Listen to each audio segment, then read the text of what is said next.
నటులు కులదైవాల ఏపీని పట్టి పీడిస్తున్నటువంటి కులజాడ్యం వల్ల సో తెలంగాణకు అవకాశం లేదులేండి. తెలంగాణ ఎప్పటికైనా కానీ సరే ఇక్కడ కొంత పొలిటికల్గా అటు ఇటు ఉన్నప్పటికీ కూడా బీసీలు చైతన్యవంతంగా ఉన్నారు, ఎస్సీ ఎస్టీలు చైతన్యవంతంగా ఉన్నారు.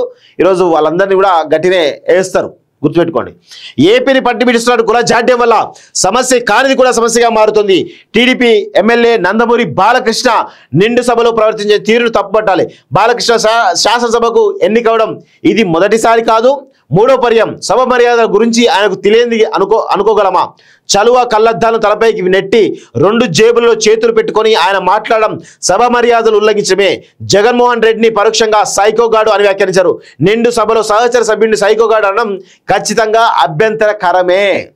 సో ఆంధ్రజ్యోతి కొంతమేర టీడీపీకి పాజిటివ్గా ఉన్నప్పుడు కూడా ఇలాంటి కథనాలు చేయడం వల్ల కొంత ఎప్పటికప్పుడు తన క్రెడిబిలిటీ నిలబెట్టుకుంటుంది ఆంధ్రజ్యోతి. సో ఏబీఎన్ఆర్కి కూడా అదే పరిస్థితిలో ఉంటాడు.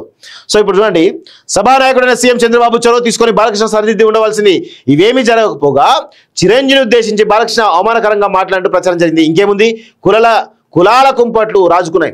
మెగాస్టార్ చిరంజీవికి మద్దతుగా ఆయన అభిమానులు, బాలకృష్ణకు మద్దతుగా ఆయన అభిమానులు సోషల్ మీడియా వేదికగా గడిచిపోయారు. కమ్మ కాపు కులాల మధ్య కుంపట్లు రాజుకోవడంతో ఆ మంటల్లో చలి కాచుకునే ప్రయత్నాన్ని వైసీపీ వాళ్ళు చేస్తున్నారు. 100% రాసి పెట్టుకోండి.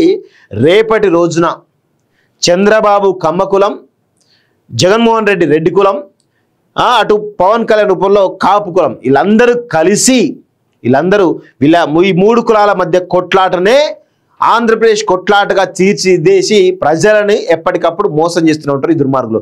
ఏపీ ప్రజలు చాలా చైతన్యవంతం లేనటువంటి ప్రజలు, చైతన్యవంతం ఉన్నటువంటి వాళ్ళు కాదు, చైతన్యవంతం లేనటువంటి వాళ్ళు. వాళ్ళకి కేవలం ఈ వర్గాలు ఏవైతే ఉన్నాయో కమ్మ, రెడ్డి, కాపు, ఈ 3 వర్గాలు ఏవైతే ఉన్నాయో వీళ్ళు పెద్ద ఎత్తున ఆర్థికపరమైన అంశాలతో ముందుకెళ్తూ ఉంటారు తప్ప ఈరోజు సామాన్య ప్రజలు పేదరిక విషయంలో కావచ్చు ఎవరిని కూడా పట్టించుకోరు విషయం గుర్తుపెట్టుకోవాలి.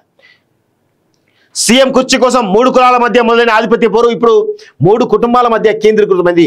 మెజారిటీ రెడ్లు, క్రైస్తవులు, ఎక్కువ మంది ముస్లింలు వైఎస్ వారసుడిగా జగన్ మాత్రమే గుర్తించారు.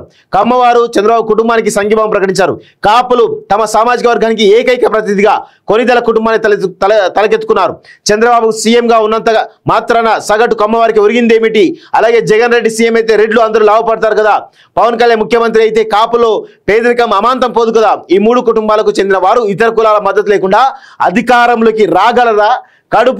కడుపు నింపని కులం కోసం ఈ 3 కుటుంబాల కోసం కొట్టుకోవడాన్ని ఏమనాలి అంటూ చూస్తాం. నిజంగా ఈ విషయంలో ఆర్కేకి హ్యాట్స్ ఆఫ్ చెప్పాలి.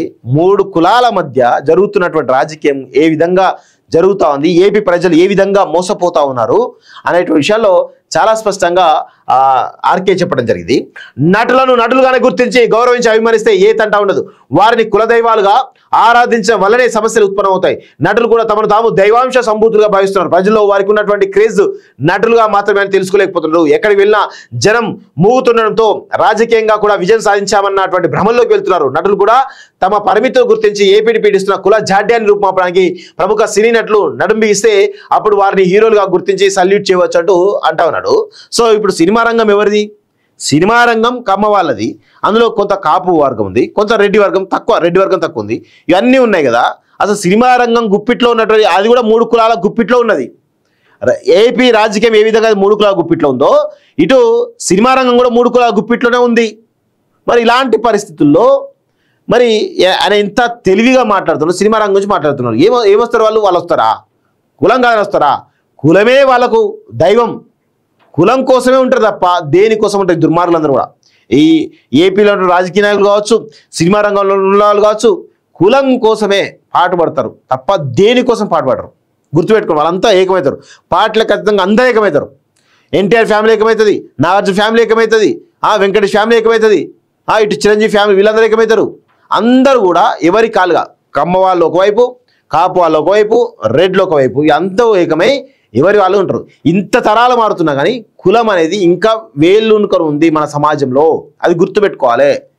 ఇప్పుడు పాపం మాదిగలు కానీ, మాలలు కానీ, లేకపోతే బీసీలు కానీ కులం గురించి మాట్లాడుతూ ఉంటే వీళ్ళందరూ కూడా కులం ఏంది, ఇంకా కులం ఎక్కడ అని మాట్లాడుతూ ఉంటారు. అసలు కులపిచ్చిగాలే ఈ దుర్మార్గులు కదా, ఈ 3 కులాలు కదా. విలమలకు మళ్ళీ ఈ తెలంగాణ చూసుకుంటే విలమలు తయారైనరు. ఈ 4 కులాలే కదా. కులాలను పెంచి పోషించేది, వాళ్ళ కులాల కోసం పాటుపడేది ఈ దుర్మార్గులు. వీళ్ళు మాట్లాడుతున్నారు మళ్ళీ కులం లేదని. మళ్ళీ సిగ్గుండాలి మాట్లాడడానికైనా.